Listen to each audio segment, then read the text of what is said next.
Hello YouTube and welcome to lesson 61 of the Microsoft Word tutorial series, and today we're going to look at how to translate text inside of Microsoft Word.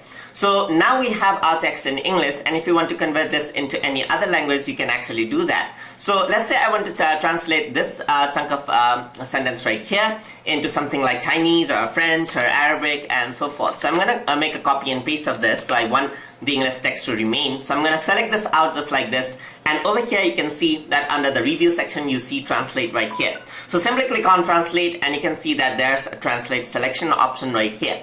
So click on translate selection and you can see that a translator will open. So this is from English to Croatian right there. So if you want to change it to something else, like let's say I want to change it to Cantonese traditional, then it'll actually change it to Cantonese, as you can see over there.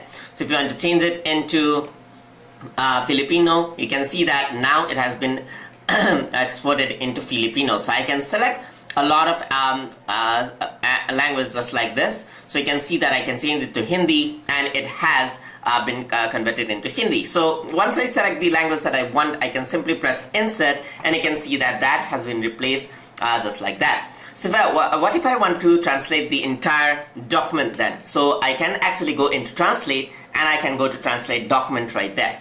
And now what it will do is it actually chose a Chinese for me by default. So I'm gonna not save this because it is gonna create a duplicate version of the Word document for me. So I want to change from English to Hindi right there. So let's just go over here into Hindi and then press translate. So it will select all of the document and convert the Word document into Hindi, as you can see right here. So you can choose do this with any language of your choice, and you can see that this is how you can easily create